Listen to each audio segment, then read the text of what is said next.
Listos, está muy bien, arranquemos. Bueno, buenas noches a todos por estar acá en este encuentro que hacemos por primera vez entre comunidades de Manizales y de Medellín. En Manizales tenemos a Manizales Tech Talk, tenemos a Edison. Edison, ¿cómo estás? ¿Nos escuchas? Hola Ilmer, sí, muy bien, todo tranquilo. ¿Y tú Manizales, qué? ¿Está bien? mucha Muchas, cuarentena, ¿cierto? muchas restricciones, pero ahí vamos llevándola, tratando de compartir conocimiento de esta forma virtual. Ok, estoy esperando a ver que habiliten transporte porque tengo antojos de un león dormido y acá en Medellín no se consigue. Ah, nos lo enviamos, sin problema. También por ahí está Daniel, de aquí en la comunidad de Medellín. Daniel, ¿me escuchas? Sí, buenas. Buenas tardes a todos. ¿Cómo estás, Daniel? ¿Cómo has estado estos días en cuarentena? Pues como todos, encerrados. En el chat tenemos cerca de 55, bueno, tenemos 55 asistentes en este momento conectados. Eh, a la derecha de su pantalla tiene una ventana que dice chat. Me gustaría que nos saludaran, de pronto que nos digan de qué ciudad están para ir conociéndonos un poco. No sé quién quiere saludar primero en el chat. Por ahí teníamos a Ricardo, Sabaneta, eh, ¿qué más? ¿Qué más? Yo veo varios nombres conocidos que nos han acompañado en las reuniones presenciales. Aquí Eh, está Juan también. Molina, supongo que es Juan Esteban Molina, ¿cierto? O algún otro Juan Molina. Eh, Tenemos a alguien de Cali, o sea, que esa es la ventaja también de nuestros eventos hoy en día, que podemos tener personas de diferentes partes del país, ¿cierto? Incluso pues esperemos a ver si se conecta alguien de fuera de Colombia. Eh, por Por otro lado aquí. tenemos a Santiago, que hace parte del equipo de Bancolombia. Santiago, ¿cómo estás? Muy bien, ¿y tú qué tal? ¿Cómo vas? No, acá pues cada vez más acostumbrado al trabajo de casa, ¿cierto? No sé usted si haya tenido la oportunidad de trabajar desde casa antes de esta nueva realidad, ¿cómo se ha sentido con este trabajo? Y también había tenido la oportunidad de trabajar, sin embargo, sí es un poco más abrumador trabajar todo el tiempo desde casa, pero ha sido una oportunidad chévere. Aprendí uno Pues, mucho. no es solo trabajo desde casa, ¿cierto? Es trabajo y vida desde casa, ¿cierto? Sí, total, pero ha sido una experiencia chévere, agradable. ¿Estás aquí en Medellín, Santiago? Sí, aquí en Medellín, aguantando calorcito, extrañando el frío de Manizales. Eres de Manizales también, ¿cierto? También, sí, así es. Igual que Daniel, pues, me refiero, ¿cierto? Daniel es de Manizales también, Daniel, Steven. Sí, Gilmer, así es, de Manizales. ¿Y estás aquí en Medellín en este momento? Sí, ¿Quién o también con ganas de volver a Manizales en estos días, pero bueno, por ahora creo que es mejor esperar. Ya en este momento estoy en Medellín. Hace unos 6 meses sin ir casi ya cerca de 6 meses sin ir a Manizales. nos falta alguien de Pereira para completar el triángulo, el eje, ¿cierto? Porque Daniel Peláez es de Armenia, ¿cierto? Y hubiéramos tenido acá representación completa en el panel de las tres ciudades del eje cafetero. Bueno, entonces yo creo que sin más preámbulo, creo que ya es la oportunidad de darle el paso a Santiago García y a Daniel Steven Rico, ambos de la Vicepresidencia de Servicios de Tecnología de Bancolombia. Ellos nos van a compartir un proyecto que vienen trabajando en el banco, eh, que lo que queremos de esta charla es que se vea que no es un proyecto únicamente del banco, es un proyecto que el banco quiere poner a disposición de todas las comunidades y de todas las empresas, y también quieren invitar a que cualquiera de nosotros que pueda involucrar en este proyecto. Algunas reglas, tenemos un chat, tenemos una sesión de preguntas y respuestas, pueden utilizar para escribir. Por temas de tiempo vamos a dejar las preguntas hacia el final. Al final podrán hacer las preguntas o vía chat o vía audio si se animan a hablar. Entonces, Daniel y Steven, el público es todo suyo, todos ustedes, por favor, continúen como tienen dispuesto. Listo, Vale. Gil, muchas gracias. Bueno, muy buenas tardes a todos. Muchas gracias por estar acá. Creo que es muy gratificante ver tantas personas que asistieron o que están interesadas en escuchar un poco sobre lo que vamos a estar tratando hoy, que más que una charla esperamos sea una conversación, ¿cierto? Vamos a estar tocando algunos temas, pero al final esperamos mucha intervención de ustedes porque esto está alineado, como lo comentaba Gilmer, a pensar un poco en la comunidad open source y en cómo podemos contribuir a la dinámica de, de cambiar un poco, yo diría que el enfoque que solemos tener, pensaría que en este lado del mundo, y es muchas veces pensamos en convertirnos muy buenos en una tecnología, en aprender y ser los mejores en Spring o ser los mejores en Node, si es lo que me gusta, o en temas de Python, pero creo que debemos empezar también a cuestionarnos un poco más sobre cómo dejamos o cómo complementamos lo que hacemos en no solo enfocarnos en usar tecnología, sino también enfocarnos en cómo podemos hacer y contribuir cada vez más a crear tecnología, a contribuir y a crear un poco más o a aportar en lo que estamos usando en nuestro día a día, ¿cierto? Si hoy usamos Spring o si hoy usamos otras herramientas, pues cómo ayudamos a contribuir y a que esa comunidad siga creciendo. La charla o el objetivo de este espacio es hablar sobre arquitectura limpia. Estamos en este espacio, Santiago García y yo. Para las personas que de pronto no me conozcan, mi nombre es Daniel Steven Enrico Posada. Yo hago parte del equipo de ingeniería de Bancolombia. Actualmente trabajando en temas de sistemas distribuidos, de computación en nube, de arquitecturas reactivas y también trabajando un poco en temas de open source. Hoy el banco, en cuanto a temas de open source, tiene diferentes iniciativas de las que ya les vamos a contar un poco. Soy, como ya lo veníamos hablando hace un rato, soy de Manizales. Llevo viviendo un par de años en Medellín, pero soy pues manizaleño y también quiero darle como el espacio a Santi para que se pueda presentar y ya vemos cómo inicia a la charla. De una, Dani, gracias. Bueno, para las personas que no me conocen, mi nombre es Santiago, también hago parte del equipo de Bancolombia a través de una empresa llamada Bicisoft. Tengo misión en Bancolombia y apoyo la implementación de diferentes prácticas en los equipos de desarrollo, prácticas de ingeniería de software, para que las soluciones que construyamos pues se hagan de la mejor forma, ¿cierto? Básicamente eso es lo que puedo comentarles por ahora. Listo. Yo quería también aprovechar como un minuto para agradecerle a Gilmer y a John por la gestión y la logística del espacio, que finalmente entre ellos y Andrés, que también nos ayuda, Andrés Felipe, que también nos ayuda con todo el tema de gestión de este tipo de espacios del lado del banco, pues se ha podido dar como este espacio. Veo 74 personas conectadas. Creo que en el Q&A algunas personas nos estaban saludando desde Manizales, desde la Universidad de Caldas, entonces pues un saludo para todos ellos. Les decía que Bancolombia está trabajando en una serie de iniciativas que están relacionadas a temas de open source y eso tiene un sentido.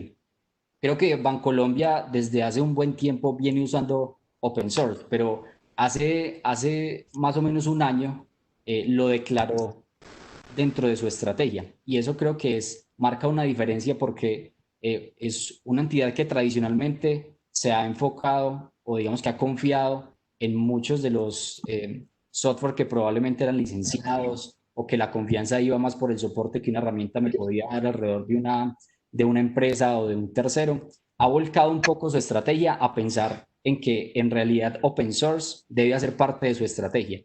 Y es por eso que declaró, como les comentaba, hace más o menos un año, eh, que open source debía tener un factor o debía ser un factor importante de su día a día, desde varios puntos de vista. El primero de esos es, Bancolombia usa tecnología en diversas líneas, ¿cierto? Pero no quería, o digamos que no queremos, o lo que buscamos es no solo quedarnos con el uso de la tecnología, sino también intentar, como desarrolladores, buscar contribuir y seguir creciendo esas comunidades open source que finalmente terminan siendo un soporte mucho más importante a esos proyectos que usamos en el día a día. Si hoy usamos Kubernetes, si hoy usamos Spring, si hoy usamos Reactor para programación reactiva y temas funcionales, esos proyectos en sí mismos dependen de unas personas que están dedicando su tiempo, dedicando su día a día a hacer que esas iniciativas crezcan.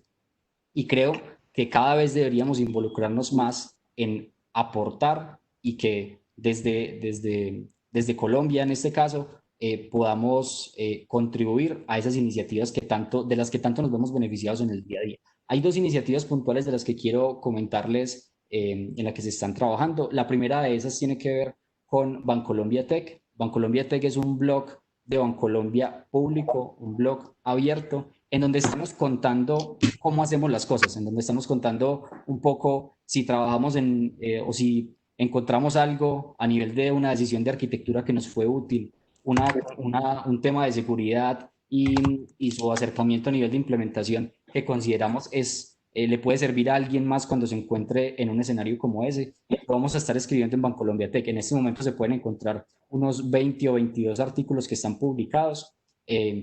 Debajo de este logo de Medium pueden encontrar el nombre y es medium.com/BancolombiaTech. Hacemos 3 publicaciones al mes y estamos tratando diferentes temas relacionados a open source, relacionados a ingeniería de software, relacionados a cómo estamos trabajando hoy diferentes temas dentro del banco, ¿cierto? Entonces, eso es un poco como el objetivo del blog de Bancolombia. La otra línea en la que estamos trabajando es alrededor de proyectos open source.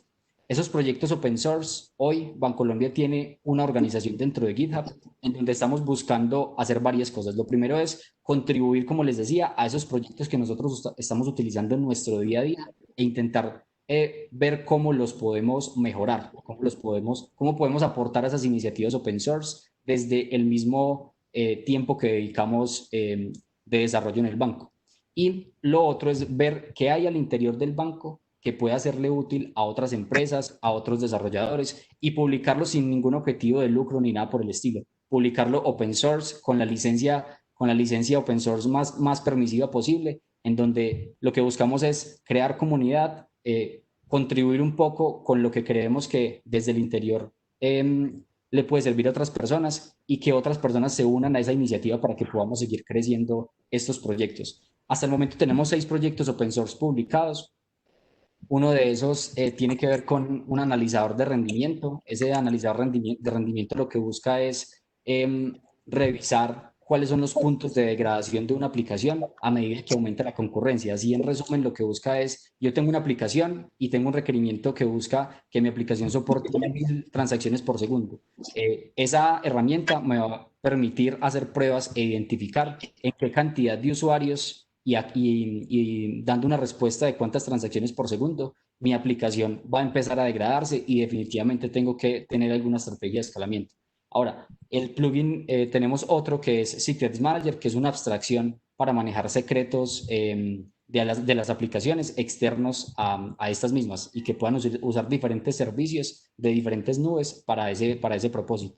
Tenemos Reactive Commons, es una librería en la que estamos contribuyendo constantemente y que tiene el objetivo de crear una abstracción y facilitar algunos componentes que se vuelven repetitivos cuando estamos haciendo programación reactiva, haciendo comunicación de componentes basados en patrones asíncronos y cosas de ese estilo. Tenemos un plugin para ejecución de pruebas en paralelo usando Serenity. Tenemos un proyecto para codificación en base 64 con una interfaz en Elixir. Y tenemos una de las iniciativas de las que vamos a estar hablando hoy, que es Scaffold Clean Architecture, o un plugin que trabaja en todos estos temas de arquitectura limpia, pero digamos que esto sí lo vamos a entrar en detalle más adelante. Vamos al siguiente slide, Santi. Y creo que una charla de arquitectura limpia necesariamente tiene que empezar con un punto, y es hablar sobre la complejidad en el desarrollo. Y creo que muchas de las personas que están en este espacio, que en este momento estamos 96 personas conectadas, creo que muchos nos hemos encontrado en 2 escenarios cuando empezamos en un proyecto de software, sea una nueva empresa, sea simplemente una nueva iniciativa dentro de la misma organización, y es que me puedo encontrar con 2 tipos de proyecto. Me puedo encontrar con un proyecto que yo tengo que empezar de cero, es el proyecto que uno considera el ideal, puedo tomar mis propias decisiones de arquitectura, ir creciéndolo en el tiempo a medida que desde el negocio se van pidiendo una serie de funcionalidades. Ese es el ideal. Digo el ideal porque no tengo que convivir con código que escribió otras personas y demás. Y está el otro tipo de proyecto, y es, yo entro en un proyecto que lleva alrededor de 2 años funcionando, tengo que adaptarme un poco al código que está construido. Probablemente no estoy muy de acuerdo con varias de las decisiones a nivel de arquitectura que se tomaron, pero es así. Y simplemente debo convivir con ese proyecto, buscar mejorarlo y seguir creciéndolo a nivel de funcionalidades. Cuando hablamos de complejidad en el desarrollo, siempre nos vamos a encontrar dos conceptos que creo que es muy importante tratar, y el primero de esos tiene que ver con cuál es la diferencia que existe entre la complejidad esencial y la complejidad accidental. Dentro de un proyecto de desarrollo de software nos encontramos con un tipo de complejidad que es la complejidad esencial, que básicamente es la complejidad que está ligada de manera directa al negocio, es decir, la complejidad que el negocio en sí mismo ya tiene, sea por un proceso que es complejo, por un flujo de negocio elaborado, por N validaciones que se requieran alrededor de un flujo de negocio, pero es una complejidad que no la puedo cambiar. Simplemente, si la quiero automatizar, la llevo a software, pero esa complejidad así es, ¿sí? Y existe otra complejidad que es la complejidad accidental. Cuando hablamos de complejidad accidental, hablamos de esa complejidad en la que yo sí tengo una incidencia importante, y es la complejidad accidental va a ser mayor o va a ser menor dependiendo de las decisiones tecnológicas que yo tome. ¿Qué framework voy a usar? ¿Qué tipo de arquitectura aplicativa voy a utilizar? ¿Cuántas capas voy a manejar? ¿Cómo manejo mis dependencias? ¿Creo un acoplamiento fuerte, un acoplamiento débil? Ese tipo de decisiones pueden hacer que un proyecto sea más complejo o menos complejo. Ahora, cuando yo me enfrento a un proyecto que ya está construido y tiene una complejidad importante, y digamos que en un escenario como el que les comentaba de una iniciativa que lleva alrededor de 2 años, si hiciéramos una gráfica de cómo es la complejidad de una iniciativa de esas cuando queremos agregar una nueva funcionalidad, nos vamos a dar cuenta que a medida que aumenta el tiempo, la complejidad puede llegar a tener una tendencia casi que exponencial, y es cada vez ese proyecto va a ser más difícil agregarle características si las decisiones que se tomaron para su construcción no fueron muy buenas, ¿cierto? Eh, y cuando yo tengo un proyecto nuevo, pues agregar nuevas características tiene una complejidad muy lineal, ¿cierto? Casi que es constante, y puedo agregar y dar valor muy frecuente. Vamos al siguiente slide, Santi. Ahora, cuando yo tengo esas diferentes complejidades, pues es importante reconocerlas y tomar decisiones para intentar no caer como en el error de construir o de tomar decisiones que me lleven a que cada vez agregar características sea mucho más complejo. Hay un enfoque que a mí me parece muy interesante y que hemos venido trabajando desde hace un buen tiempo en el banco, eh, y es sobre el diseño de sistemas distribuidos. Creo que debe ser claro que diseñar sistemas distribuidos debe tener una orientación distinta a diseñar sistemas que no lo sean. A lo que voy es que existen varios autores, y de hecho estoy de acuerdo con la posición que ellos toman, y es que cuando yo voy a diseñar sistemas distribuidos, el enfoque de pensar de una vez en objetos y clases no es adecuado, ¿cierto? Probablemente en algún momento lo voy a requerir, pero desde un punto inicial hay otros enfoques que han probado ser bastante útil para el diseño de esos sistemas distribuidos. Y uno de esos enfoques que ha sido bastante importante y que tiene una aplicación muy práctica es el diseño conducido por el dominio, o Domain Driven Design. Es un, es un enfoque, pues, de desarrollo de software que busca darme criterios para yo diseñar un sistema distribuido. Cuando yo voy a diseñar sistemas distribuidos, yo me voy a encontrar con una serie de decisiones, sea que esté migrando una aplicación que quiero llevar a la nube y llevarla a una arquitectura de sistemas distribuidos que antes no lo era. Ese tipo de decisiones pueden hacer que un sistema aproveche los beneficios que le puede dar una arquitectura, sea de microservicios o de otra estrategia distinta, y asumir la complejidad de lo que significa tener un sistema distribuido. Porque por otro lado, yo puedo llegar a tener o a tener que asumir la complejidad de los sistemas distribuidos sin lograr los beneficios que éstas ofrecen. Entonces, el primer punto que queríamos tocar acá es un diseño conducido por el dominio, es un enfoque interesante, y lo que busca principalmente es generar algo que se conoce como el modelo de dominio. Y el modelo de dominio es un modelo que me permite o que me da criterios para segregar responsabilidades e identificar algo que se conocen como contextos delimitados, que básicamente es un contexto en donde las responsabilidades las puedo entrar a separar, sea porque simplemente corresponden a cosas que son muy distintas, o porque el lenguaje del que se habla en cada uno de esos contextos delimitados es distinto. Es distinto.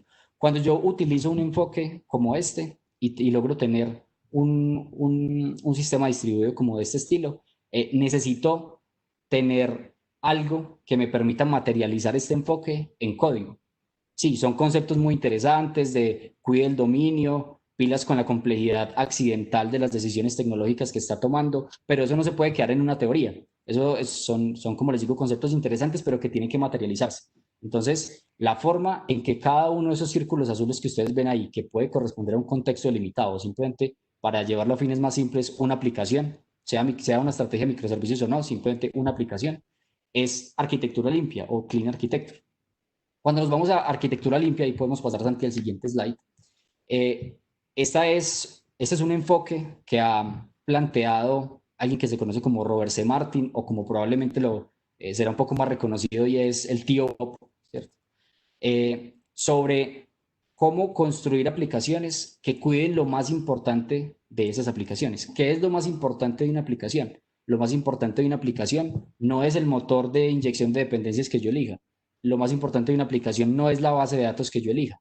Lo más importante de una aplicación es la lógica de dominio, ¿cierto? Esa complejidad esencial que les decía ahora que debemos asumir. Esa complejidad esencial debería estar lo menos ligada posible a a una tecnología específica. Y ese es el concepto que resalta o que cuida Robert C. Martin. Él lo que busca es construye aplicaciones, pero cuide la lógica del dominio. Intente que no esté acoplada a las decisiones tecnológicas que usted tome. ¿Cómo logro construir esa lógica de negocio? Y con lógica de negocio me refiero a los flujos de negocio, ¿cierto? A flujos propios del negocio que no deberían tener una dependencia directa sobre la tecnología. ¿Cómo lo cuido? Entonces, él propone un modelo que ha sido la evolución de diferentes tipos de arquitecturas que se han ido dando en el tiempo. Esos tipos de arquitecturas probablemente los habrán escuchado. Es la evolución de la arquitectura de puertos y adaptadores, es la evolución de la arquitectura de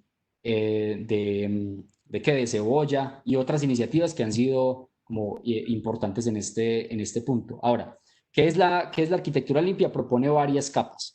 En el centro siempre va a estar el dominio, siempre va a estar las entidades y los casos de uso que corresponden a esa lógica propia del negocio en cuanto a modelos y en cuanto a casos de uso o flujos de negocio. Esos casos de uso deben representar básicamente lo que mi aplicación quiere lograr, esos diferentes flujos que mi aplicación quiere resolver. De ahí en adelante vienen varias capas que, que buscan agregar o digamos que ser cada vez más específico sobre las decisiones tecnológicas que se toman. Es decir, a medida que yo me voy saliendo del centro, voy a encontrar menos lógica de negocio y más decisiones a nivel de tecnología, ¿sí? Entonces ahí es donde me voy a empezar a encontrar que necesito unos controladores para exponer servicios REST, necesito tener unos temas de suscripción a colas de mensajería, necesito tener unas salidas a bases de datos relacionales o no relacionales, y de ahí en adelante cada vez se van dando esas decisiones mucho más cercanas a la tecnología, mucho más lejos del negocio. Ahora hay una cosa importante, y es que miren que ese diagrama que ustedes pueden ver acá tiene unas flechas, y esas flechas tienen un sentido. Esas flechas miren que siempre van desde afuera hacia adentro. Eso, desde un punto de vista teórico y práctico, a la hora de llevarlo al código, tiene una implicación importante, y es las capas externas siempre deben depender de las capas internas, ¿sí? La tecnología puede hacer que dependa del negocio, pero la idea es que no se dé al contrario. La idea es que el negocio no dependa de la tecnología. Y eso es lo que significan esas líneas que ustedes pueden ver en el centro, que van desde esa capa azul hasta esa capa amarilla. Listo. Entonces, vamos al siguiente slide, Santi, por favor. Les decía que todos estos conceptos son muy interesantes y probablemente varios de ustedes o muchos de ustedes ya los habrán escuchado y dirán, bueno, sí, es los principios que plantea arquitectura limpia y que probablemente en otros espacios ya han escuchado. ¿Qué cambia y qué queremos hacer como distinto en este espacio? Es buscar que esos conceptos que son supremamente interesantes, porque de hecho el que quiera leerse el libro de Robert C. Martin es bastante interesante y da una visión mucho más amplia del objetivo de todo este tema, pero es cómo esos conceptos tan interesantes los llevamos a la práctica, los materializamos y los vemos listos en código, ¿cierto? ¿Cómo manejo esas dependencias? ¿Qué tipos de capas debería tener? ¿Cómo estructuro mi proyecto?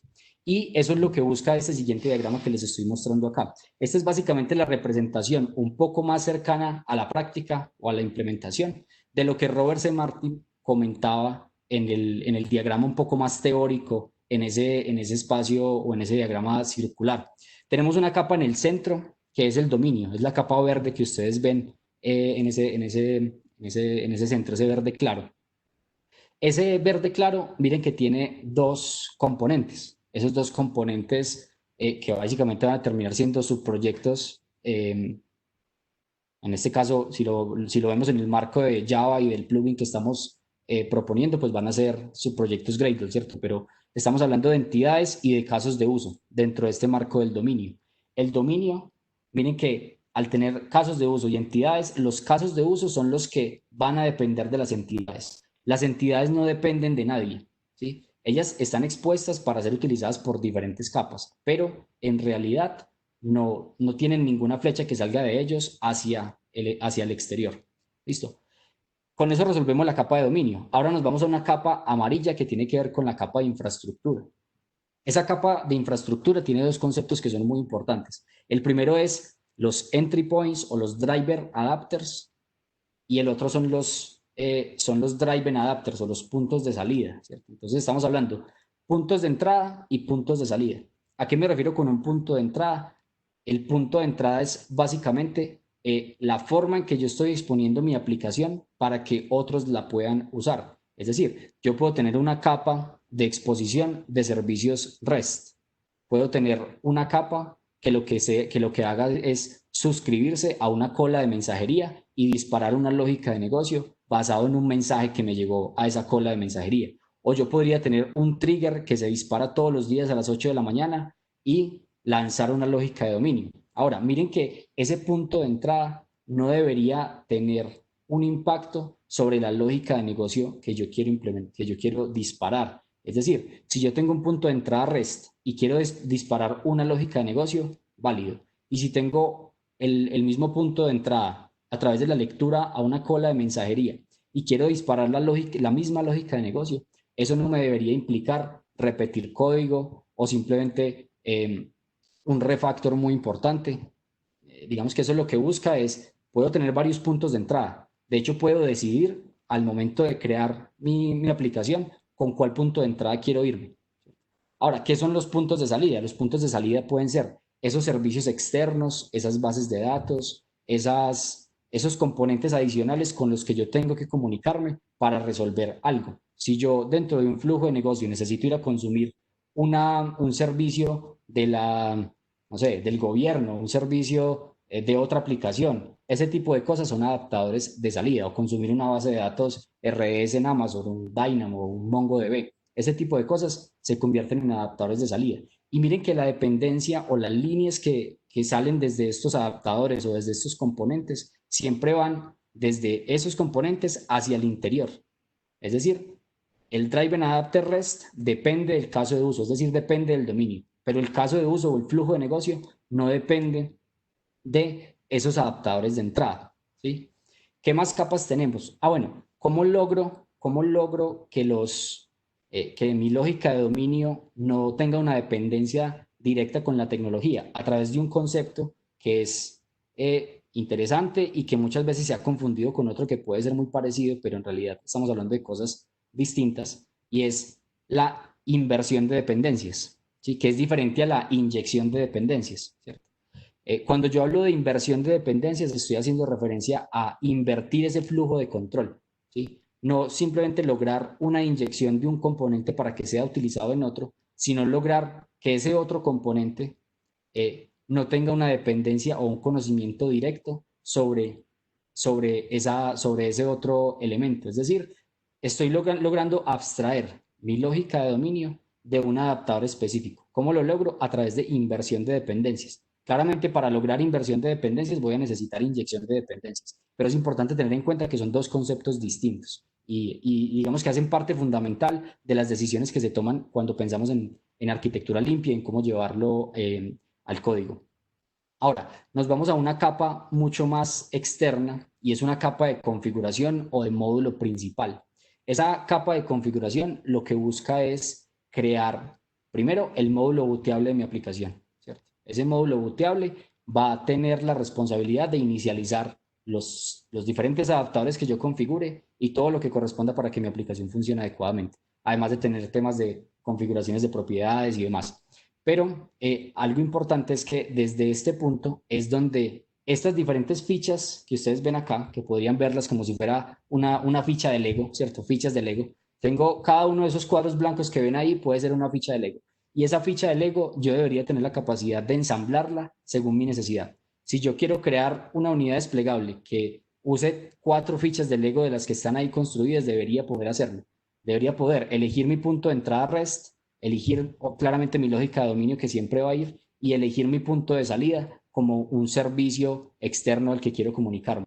Pero yo podría tomar la decisión de, bajo esa misma fuente de código, solo a nivel de configuración, de elegir cuál es el punto de entrada, como por ejemplo una cola de mensajería o el trigger del que hablábamos que se dispara todos los días a las 8 de la mañana y lanzarlo para que se comunique con un servicio externo distinto, puede ser como a nivel de fallback, como o digamos que una configuración distinta de ese servicio del que había configurado inicialmente. Entonces, ese es como el objetivo de este tipo de arquitectura. Miren que aquí ya nos estamos acercando un poco más a cómo esos principios de arquitectura limpia los vamos a ver materializados, pero este no, digamos que aquí no termina, lo vamos a buscar materializar más, mostrándoles esto cómo se ve en código y haciendo un ejercicio práctico un poco más adelante.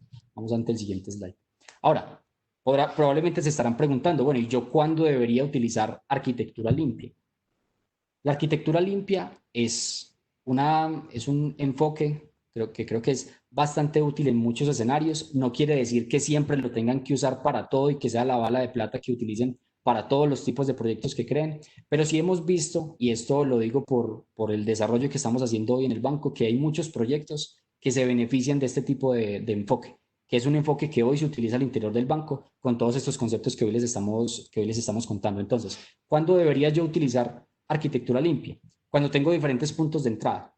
Mi aplicación tiene una misma lógica de dominio, pero esa misma lógica de dominio o esa misma lógica de negocio, flujos de negocio, podrían ser disparadas desde un servicio REST, desde temas de suscripción de mensajería, desde un trigger, desde no sé, una comunicación con un sistema externo que dispare ese proceso, cosas de ese estilo. Cuando tengo diferentes puntos de entrada, es útil que yo pueda configurar algo como un enfoque de arquitectura limpia.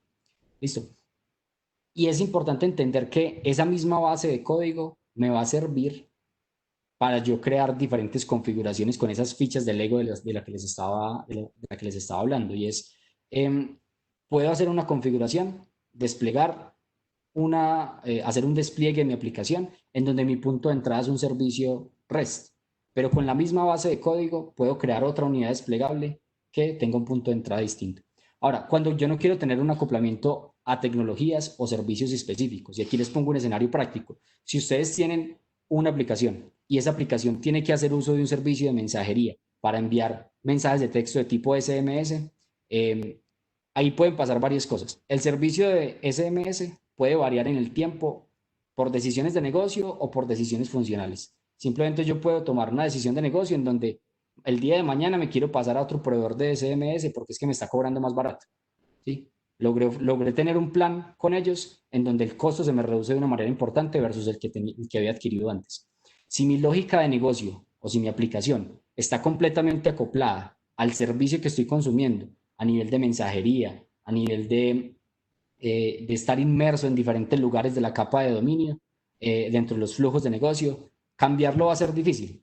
En cambio, si yo tengo una arquitectura limpia, cambiarlo solamente es quitar y poner una ficha de Lego. Y eso queremos mostrárselos en el código para que vean que en realidad es así. Yo podría cambiar del esquema de mensajería de texto de SMS de Amazon e irme a otro de IBM y eso no debería impactar en una sola línea de código mi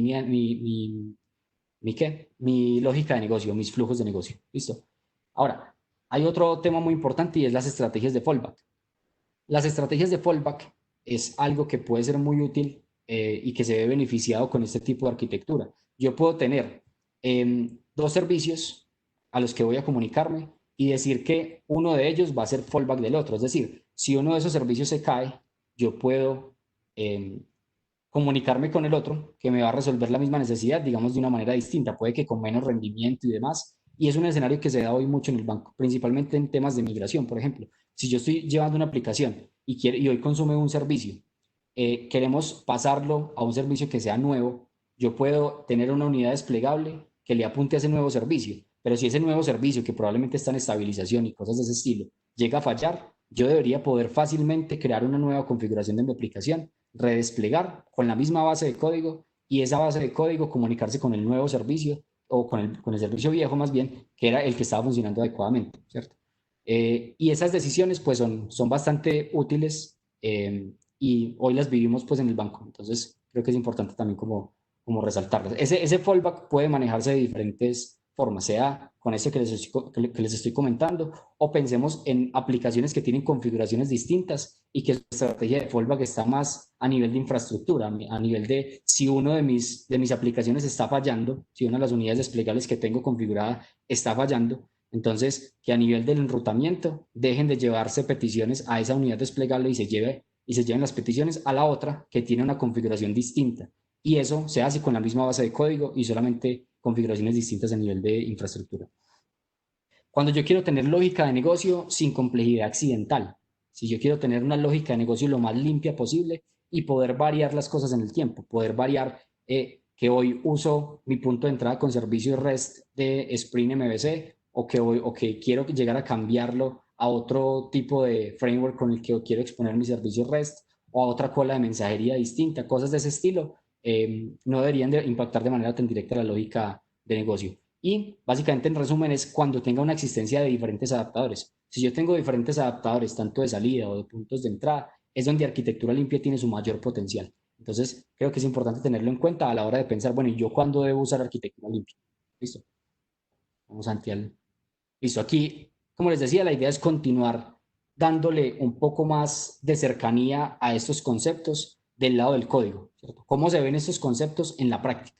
Entonces, Santi ya nos va a empezar a comentar en qué consiste esta herramienta open source, que se los digo como desde este momento antes de empezar esa parte práctica. Espero que muchos de ustedes se involucren, que vean la utilidad o que vean en esta herramienta la utilidad que nosotros vemos y que estamos usando hoy en el banco. Este es un plugin que se usa hoy para generar las estructuras bases de los proyectos, de diferentes iniciativas que están naciendo hoy en el banco y que tienen una orientación principalmente a temas de nube y demás. Entonces, le doy el paso a Santi, que nos va a contar un poco sobre esta herramienta open source. Como les digo, espero que se involucren, que contribuyan, que nos regalen estrellas en GitHub para ayudar a que este proyecto open source sea cada vez más grande y que le pueda ser de utilidad a más personas con una comunidad un poco más amplia que la que existe hoy. Listo, Dani. Muchas gracias. Aprovecho y comento que ya somos 116 personas que estamos en la charla. Las personas que vayan teniendo dudas, inquietudes, las pueden ir dejando en el chat para responderlas al final de la charla. Bueno, como lo comentaba Dani, son 6 iniciativas que tenemos a nivel banco open source. Vamos a tocar hoy pues la herramienta de Scaffold de Clean Architecture. Pueden encontrarla acá. Voy a terminar la presentación y les comparto ya el repositorio. Bueno, aquí pueden encontrar la organización, pueden encontrar en sí el plugin como Scaffold Clean Architecture. Van a ver que somos varias personas contribuyendo en este plugin, no solo somos 2 personas, por eso pueden ver más panelistas en este momento que pueden responder sus inquietudes. Ustedes mismos podrían contribuir, podrían ayudar a generar nuevas funcionalidades, podrían sugerir nuevas cosas que pueda hacer el plugin, que ustedes vean que realmente podría aportar valor y que podría agilizar en el desarrollo de software. Bueno, Santiago, claro, si, dime. si le puedes subir un poco de resolución al browser, Perfecto. Ahí está mejor. yo creo que es un poquito más para que, creo Ahí. que sí, mucho mejor, gracias. Listo, perfecto. Bueno, acá pueden poner sus issues, todas las recomendaciones o nuevas funcionalidades que consideran las pueden añadir acá.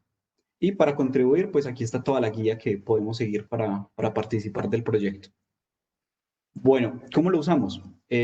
Los invito a que hagamos el ejercicio. La idea es que tenemos un espacio de 30 minutos aproximadamente para hacer un ejercicio práctico de llevar Clean Architecture a un proyecto real, ¿vale? Entonces, simplemente entran al GitHub, se copian esta instrucción. Nosotros, pues en este caso, me voy a crear una carpeta en el escritorio. mkdir, pongámosle esto dojo. Voy a entrar a la carpeta y vamos a crear un archivo. En este caso voy a crear un archivo build.gradle que me va a permitir utilizar el plugin como tal. Debemos tener Gradle obviamente en la máquina, debemos tener Java instalado para poder hacer uso del plugin. En este caso vamos a modificar pues el archivo y vamos a añadir las líneas que acabamos de copiar, ¿cierto?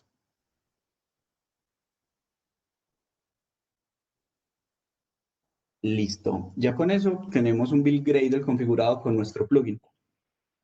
Simplemente yo puedo decirle Gradle task y ya con esto él se va a encargar de descargarme el plugin y poder utilizar todas las funcionalidades que tenemos disponibles para trabajar con arquitecturas limpias, ¿cierto? Mientras esto empieza, les voy contando un poco. Digamos que la tarea inicial que vamos a utilizar es la tarea de Clean Architecture o su shortcut CA, ¿cierto? Él tiene varios parámetros que ustedes pueden entrar a detallar, ¿cierto? Como el tipo de proyecto. Nosotros actualmente en el banco estamos trabajando con dos enfoques de programación, enfoque imperativo, como hemos venido trabajando desde hace muchos años, como nos enseñaron en la universidad, pero también estamos viendo que tenemos una nueva necesidad, tenemos nuevos clientes que ya son muchos más, entonces necesitamos un enfoque un poco diferente con un enfoque de programación reactiva. Podemos indicar el nombre del proyecto, podemos indicar la herramienta de cobertura para nuestras pruebas unitarias y podemos indicar también el paquete, ¿cierto? Es muy importante definir este paquete. Por defecto, él nos entrega un paquete de Bancolombia, pero como es una herramienta open source, pues podemos modificar cada uno de estos parámetros. Listo. Aquí tenemos todas las... Santiago, por aquí nos preguntan o nos dicen que se ve muy pequeño en Git, si de pronto lo puedes ahí ampliar un poco. Acá. Yo creo que la terminal, Santi. Ok. Listo, dame un segundo. Acá en text. Vámonos a esto. Un 18, un 20. Ahí mejor. Yo creo que sí, Santi, mucho mejor. Muy bien. Listo, perfecto. Bueno, vamos a crearnos un proyecto. Dani, ¿qué tal? ¿Hacemos un proyecto imperativo, reactivo? ¿Qué te ocurre? No, yo creo que sería bueno que lo hiciéramos reactivo, chévere ahí mostrar como ambas funcionan bien, pero sería bueno que mostráramos uno reactivo, creería yo. Listo. Entonces, simplemente cambiamos este parámetro por reactivo y le indicamos el nombre del proyecto. En mi caso, pues le voy a dejar el mismo paquete, ustedes lo pueden cambiar. Entonces, en este caso, le voy a poner Dojo Clean Architecture. Y le indicamos pues la herramienta de cobertura, él también la deja por defecto en Jacob. Vamos a ir a la carpeta, en este caso es Dojo, y quiero que vean esto. En este caso, pues solo tenemos el archivo build.gradle, pero miren que después de ejecutar esa tarea ya tenemos toda una estructura que finalmente nos creó la herramienta. Yo por acá tengo IntelliJ, pueden usar el IDE de su preferencia, sin embargo ya les voy a contar de un punto importante con este IDE que nos va a facilitar la vida. Voy a coger esta carpeta, la voy a copiar y vamos a abrirla con IntelliJ.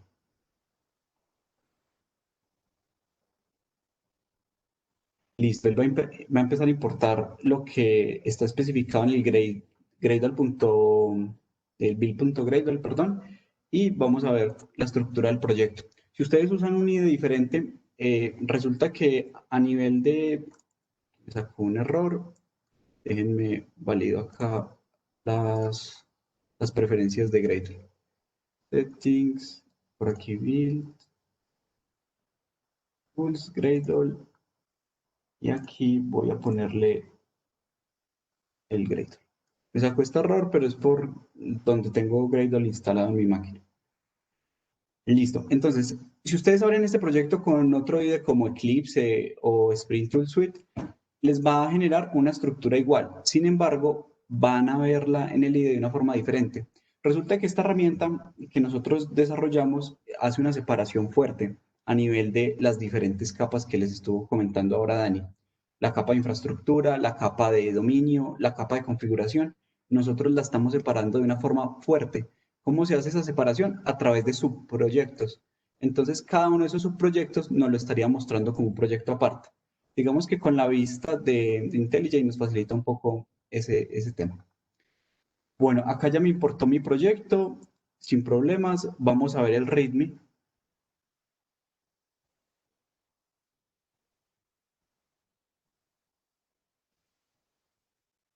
Abrirlo. Listo. Acá vemos la imagen que estábamos viendo en la presentación, en donde vemos cómo es la implementación de un proyecto Clean Architect. Voy a ocultar esta carpeta que no me la creó IntelliJ por defecto y vamos a empezar a ver la estructura. Bueno, ustedes ven que hay una carpeta dominio. Aquí la tenemos. En la gráfica tenemos una carpeta dominio. Dentro de esa carpeta de dominio tenemos dos proyectos. Un proyecto llamado Model, que en este caso serían las entidades, y tenemos un proyecto llamado Use Case, que sería este de acá, ¿cierto? Si vamos al proyecto del modelo, vemos que es un subproyecto de este gran proyecto que tiene un build.gradle, en donde se especificarían todas las dependencias. Vamos a mirar si depende de alguien. En este caso, no tiene ninguna dependencia porque todos dependen del dominio, pero el dominio no depende de nadie. Ahora, si vamos al use case, vemos que en el build.gradle tenemos una dependencia hacia el modelo, como se ve representado en este esquema, ¿cierto? Y así vamos a ir viendo las diferentes capas. Vamos a ir viendo cómo se comportan los entry points, cómo se comportan los gateways y demás. Bueno, ya creamos el proyecto, nos crea esta misma estructura que tenemos acá. Bueno, me faltaron mencionar otras carpetas. Entonces tenemos una carpeta llamada deployment. Esta carpeta lo que va a tener es un Dockerfile para contenerizar nuestra aplicación y poderla llevar a nube si es nuestro requerimiento. También podríamos crear pipelines, podríamos crear estructura como código y toda va a quedar agrupada en esta carpeta. Vemos la carpeta Applications, que es la capa más externa, y vemos la capa de infraestructura como tal. Bueno, ahora bien, vamos a crear un caso práctico que podamos hacer en este tiempo. Entonces, vamos a generarnos un modelo de negocio. En este caso, lo voy a hacer a través de la herramienta para que vean la diferencia que tiene haciendo la mano y lo que nos puede ayudar. Bueno, vamos a ponerle un Generate Model. Esta es la abreviación del comando. Y le especificamos el nombre de nuestro modelo que vamos a generar. En este caso, ¿qué tal, Dani, si trabajamos con... ¿Qué se te ocurre? Yo creo que podemos hacer como pues, un ejemplo que logremos en un tiempo corto. Ah, bueno, una cosa que quería como agregar era, como empezamos unos 10 minutos adicionales, espero que no sea pues como problema que nos vayamos un poco más de las 7 que era el espacio de la citación, pero pues, es como un objetivo ahí de mostrarlo completo. Yo creo que podemos generar un modelo como persona o algo así y generar como unos flujos que hagan una consulta de persona a un servicio que esté como moqueado o algo así. Vale, listo. Vamos a crear entonces un modelo persona. Ahí el plugin nos empieza a crear el modelo como tal. Listo, ya tenemos nuestro modelo. Vamos a buscarlo en el proyecto de modelo. Y aquí está. Nos crea el paquete y nos crea la clase modelo, la clase persona, perdón. Y vemos algunas cosas. Puedo setear el JDK. Vamos a trabajar con Java 8. Y vemos que nos pone algunas anotaciones que son propias de una librería llamada Lombok. Para los que no la conocen, esta librería lo que hace es reducir el código que vamos a ver en la implementación como tal y agregarlo en tiempo de compilación. ¿Qué código? Los constructores, los setters, los getters y demás, ¿cierto? Entonces digamos que con esta anotación pues ya no tendremos que preocuparnos por ese código. Bueno, voy a ponerle a este cliente un ID, error de typo, un ID, y vamos a ponerle un un balance, un saldo que va a tener esa persona. Listo. Puedo añadir como mi negocio, mi necesidad de negocio lo necesite. En este caso, pues para el caso práctico, esto es lo que vamos a tener.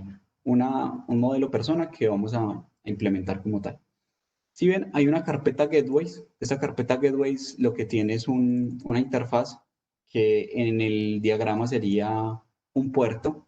Esta interfaz lo que va a permitir es que, como lo mencionaba Dani hace un momento, vamos a poder hacer la inversión de dependencias, que es lo que realmente nos va a facilitar ese switch entre los diferentes componentes de nuestra aplicación. Entonces, en este Person Repository, o así es como por defecto se pone el nombre, pero yo podría indicarle algo diferente, ¿cierto? Podría indicar que es un servicio, podría indicar que es un repositorio, como lo está haciendo en este caso. Podría Podría ser, indicar, Santi, que por temas de tiempo no lo hagamos con una conexión a base de datos, sino que lo hagamos con una conexión a un servicio externo, simulando como un mock a un servicio externo. Entonces podríamos cambiarle la interfaz a que no sea listo, repository, sino un person service, o que sigue siendo una vale, abstracción. Miren que aquí una cosa importante es que en las capas de dominios, en las capas de dominio no hablamos de una tecnología en específico todavía.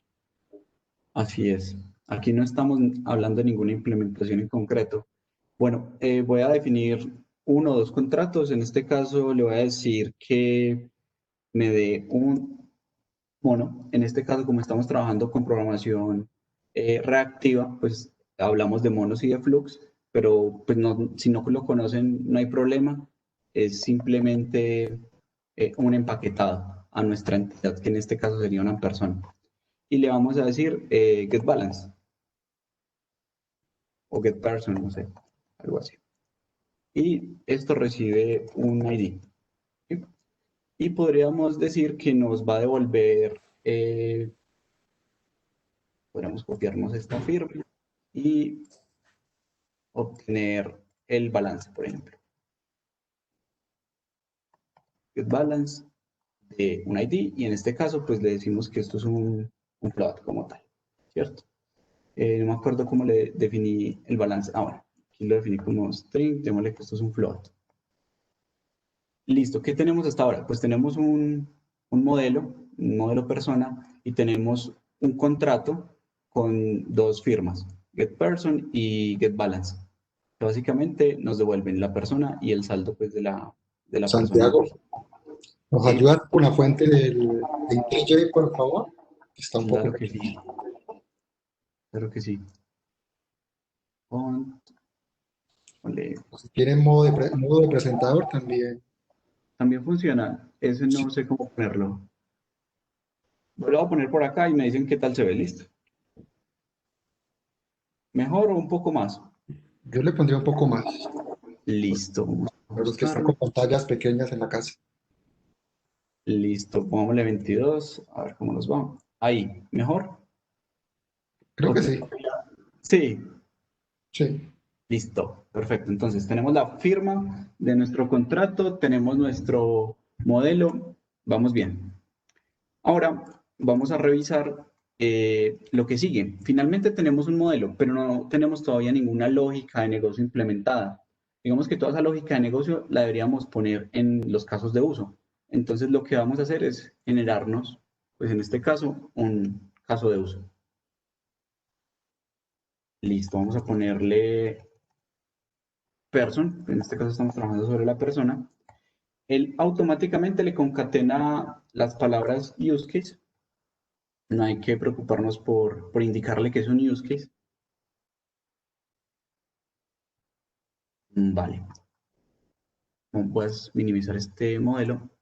Y dentro del use case, pues ya tenemos una clase person use case, ¿cierto?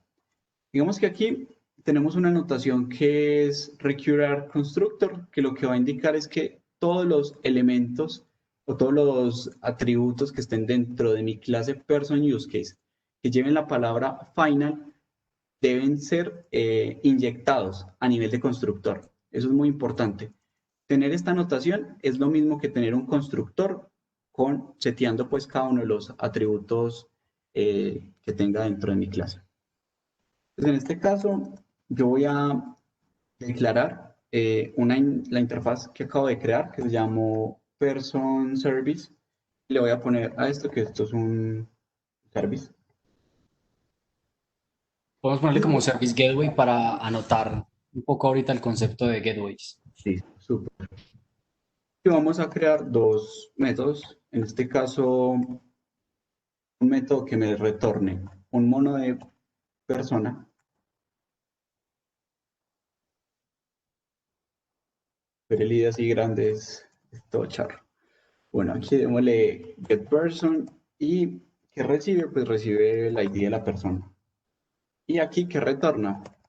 Pues lo que nos devuelva el Service Gateway, ¿cierto? Y le paso el ID que le llegó. Mire que hasta este punto, no sé, estamos hablando de obtener la persona en un servicio externo, pero no estamos hablando todavía de ese servicio que va a hacer.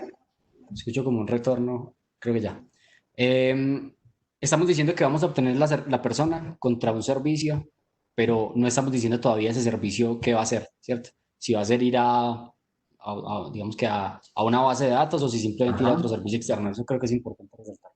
Sí, eso es muy importante, Dani. Y digamos que aquí no tenemos ninguna implementación concreta. Acá simplemente llamamos una interfaz que nos va a devolver una persona. Listo, sin necesitar inyectar más lógica, pues aquí la debería inyectar. En este caso, por ser programación reactiva, pues debería definir todo el flujo que necesita mi solución como tal. Digamos Es que... decir, qué pena Santi, lo interrumpo ahí. Es decir, que en este punto de casos de uso estaríamos hablando de si ustedes deben consultar a una persona, luego hacer un mapeo a otro objeto distinto, ir a consumir otro servicio externo, ir a comunicarse con la base de datos. Ese sería un flujo que estaría construido a este nivel. Digamos que el uso de programación reactiva facilita mucho la construcción de estos flujos, pero igual, si fuera programación operativa, pues no hay problema. Los flujos se van a poder construir y van a este mismo nivel. Así es.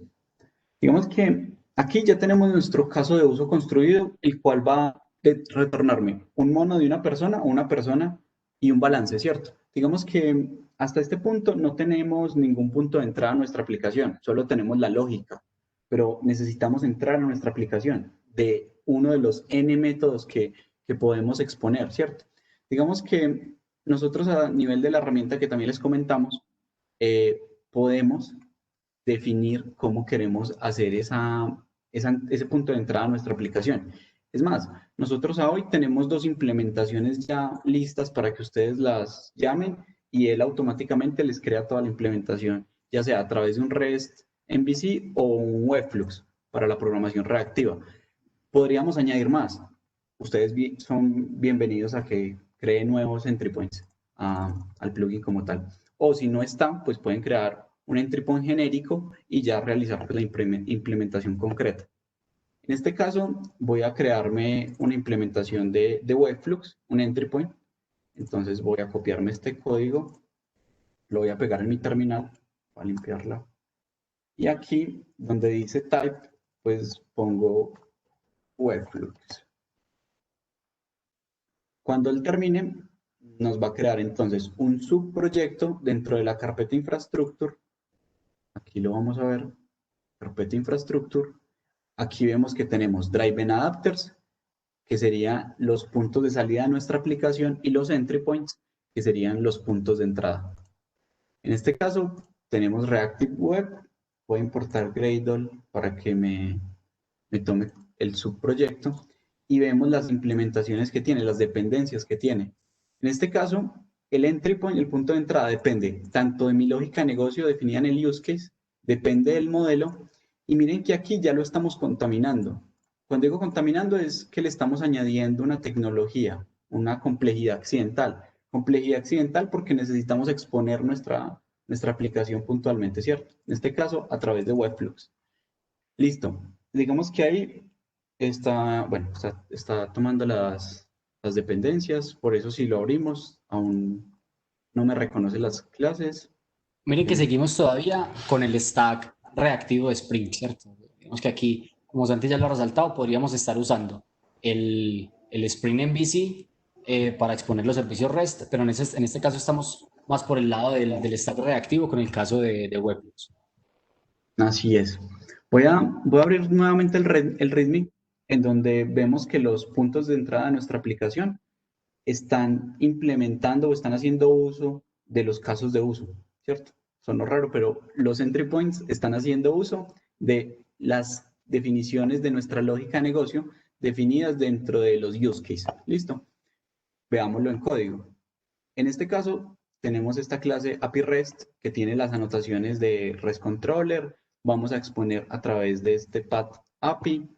Y miren que el plugin ya nos da algunas indicaciones como qué debemos hacer.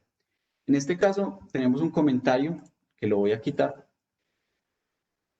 En este caso, me está diciendo que yo tengo un caso de uso. En este caso, claro, no encuentra my use case porque así no se llama person use case. Person use case. Miren Y que ya estos tenemos ejemplos se los va dejando el mismo plugin, ¿cierto? El mismo plugin les va dejando algunas zonas comentadas para que ustedes puedan reemplazarlo, dependiendo ya de lo que se vaya implementando en el camino. Así es. Entonces miren que ya tenemos un use case, que en este caso pues vamos a sobreescribir este método. En este caso es, no sé, voy a decirle getPerson a través de person y le voy a decir, lo voy a llamar es el use case como tal, ¿cierto? Aquí lo voy a llamar y vamos a ver los métodos que está implementando este use case, que sería un getPerson. Acá pues le voy a poner que le entre por parámetro el ID. Sería a través de un path variable, un ID, y este ID se lo vamos a pasar a esta persona. En este caso, claro, me está sacando un error porque él me está retornando un mono de una persona, no un mono de un string. En este caso, le voy a decir que esto es un mono de una persona. Listo. Digamos que ahí ya estamos exponiendo la aplicación. Se supone que ya hay un punto de entrada a nuestra aplicación. ¿Será que funciona o será que no funciona? Yo creo que no funciona. Listo. ¿Por qué no funciona? Nos hace falta una implementación concreta de esa interfaz. Digamos que vamos de nuevo al use case, no hay una implementación concreta de esta interfaz. Debemos crear una implementación concreta. ¿Y quién es el responsable de implementar esa interfaz? Quien implementa esa interfaz serían los driven adapters, los cuales tienen esta flecha hacia las entidades. En este caso, específicamente hacia los puertos. ¿Listo? Vamos a hacerlo. Vamos a crear una implementación concreta. En este caso, volvemos al plugin. El plugin nos ofrece una opción y es generar diferentes driven adapters. Al día de hoy tenemos la implementación de JPA, de MongoDB, tenemos una implementación de Async Event Bus, pero si no está, pues usamos el driven adapter genérico. Vamos a utilizarlo, creamos un driven adapter. En este caso voy a crear uno genérico. Y vamos a ver. Dale un nombre, Santi, al... Ah, sí. Listo. Cuando haga falta algo, pues es bueno leer qué nos da el plugin. En este caso es porque no le puse un nombre al Driven Adapter. En este caso, ¿habías dicho que nos íbamos a conectar con una base de datos o con un servicio, Dani? Con un servicio, porque creo que el tiempo es corto. Listo. Entonces Y de hecho, como si fuera un mock, una respuesta ahí medio estática. le voy a poner Bancolombia Service.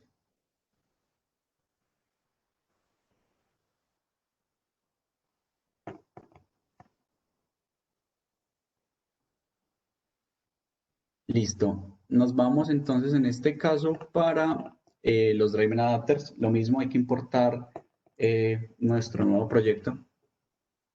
Vamos a ver el Driven Adapter que se llama Bancolombia Service. ¿Qué dependencias tiene? En este caso, miren que no depende del use case. Él solamente depende del modelo. Y en este caso, solo tiene otra dependencia que es el contexto de Spring. ¿Por qué depende del contexto de Spring? Porque Spring en este caso va a ser nuestro framework de inyección de dependencias. Es el que nos va a permitir hacer como tal la inyección de dependencias, que lo necesitamos para poder dar la inversión de dependencias, que como lo mencionó Dani, son conceptos diferentes. Listo, entonces vamos a nuestro Bancolombia Service. En este caso, pues solo tengo el paquete. En este caso, vamos a crearnos una nueva clase. Voy a poner, no sé, API Service.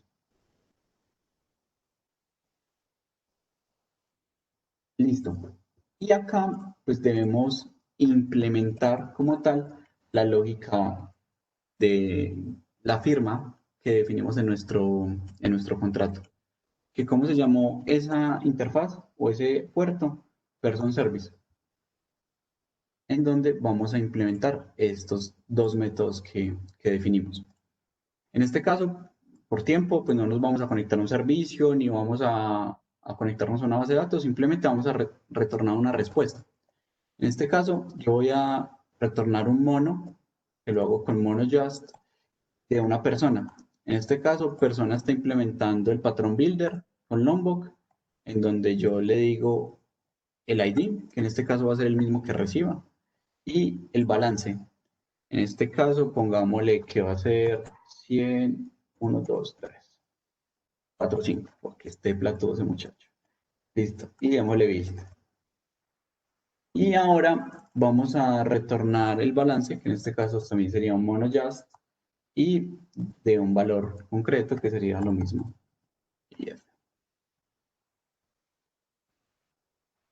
Listo. Tenemos una implementación de un Driven Adapter, tenemos un entry point, tenemos absolutamente todo. Bueno, algo que quiero mostrarles es que el plugin también añade automáticamente dentro de settings.gradle toda esta configuración para que efectivamente el proyecto global encuentre estos diferentes subproyectos, como lo ha sido el modelo, el caso de uso, el punto de entrada y en este caso nuestro Driven Adapter. Listo, tenemos entonces esto. Yo creo que ya funciona nuestra aplicación, ¿o no, Dani? ¿Qué dices? Yo creo que ejecutémosla. Yo creo que nos faltan cosas, pero dejemos que Que falle. falla. Listo. Entonces, en el README tenemos la capa de configuración. Ya vemos toda esta capa interna. La capa de configuración es la encargada de crear ese artefacto que estamos definiendo. En este caso, pues nos vamos a la capa de aplicación, app service. Vamos a ver el build.gradle. Para mí eso es el más importante. Miren que aquí este build.gradle está implementando todas las otras capas. El modelo, el use case, el driven adapter y el entry point. Y obviamente pues tiene Spring Boot para la inyección de dependencias. Vamos a correr este proyecto, el main application, y vamos a ver qué pasa. Él cuando empieza va a empezar a construir los diferentes subproyectos antes de darnos pues un resultado final. Una cosa importante también es que el plugin les deja lista la configuración para los reportes de Jacoco, teniendo en cuenta que es un multiproyecto Gradle que en teoría generaría cada uno su propio reporte de cobertura de pruebas. Ya que ya viene con los scripts listos para que se puedan integrarlos en los reportes, se genere pues uno solo. Así es. Miren que aquí ya estamos construyendo el modelo, Bancolombia Service, el use case, el entry point y ya está construyendo la última capa que sería la de app service. Listo. Ahí ya levantó el contexto de Spring y falló. Resulta que está fallando a nivel del API REST, o sea, de nuestro punto de entrada, porque le hace falta un bin. Ese bin es de tipo use case, person use case. Volvamos a retomar. Tengo mi API REST en donde estoy usando este use case, ¿cierto? Pero lo estoy usando, pero ¿quién me lo está entregando? Sabemos que este Olar constructor significa lo mismo que tener mi constructor. La inyección se está haciendo a través de constructor, pero nadie me está creando este use case. Yo no tengo en ninguna parte un new person use case, ¿cierto? En este caso, pues tenemos que definirlo a nivel de la capa de configuración. Tenemos que construir nuestro use case en la capa de configuración. Por eso, acá se hacen todo ese tipo de configuraciones. Incluso el plugin nos entrega esta carpeta config. Yo acá simplemente le digo new, le digo acá Java class y acá le defino un, no sé, use case config. Use case config. Listo. Acá le ponemos la notación de configuration para que el contexto es configuration o configurable. Configuration, ¿cierto, Dani? Configuration. Listo. Y acá, para que el contexto de Spring lo reconozca, y vamos a crear un bin. Ese bin nos va a retornar un use case como tal, ¿cierto? Entonces acá vamos a decirle person use case y digámosle que get person use case.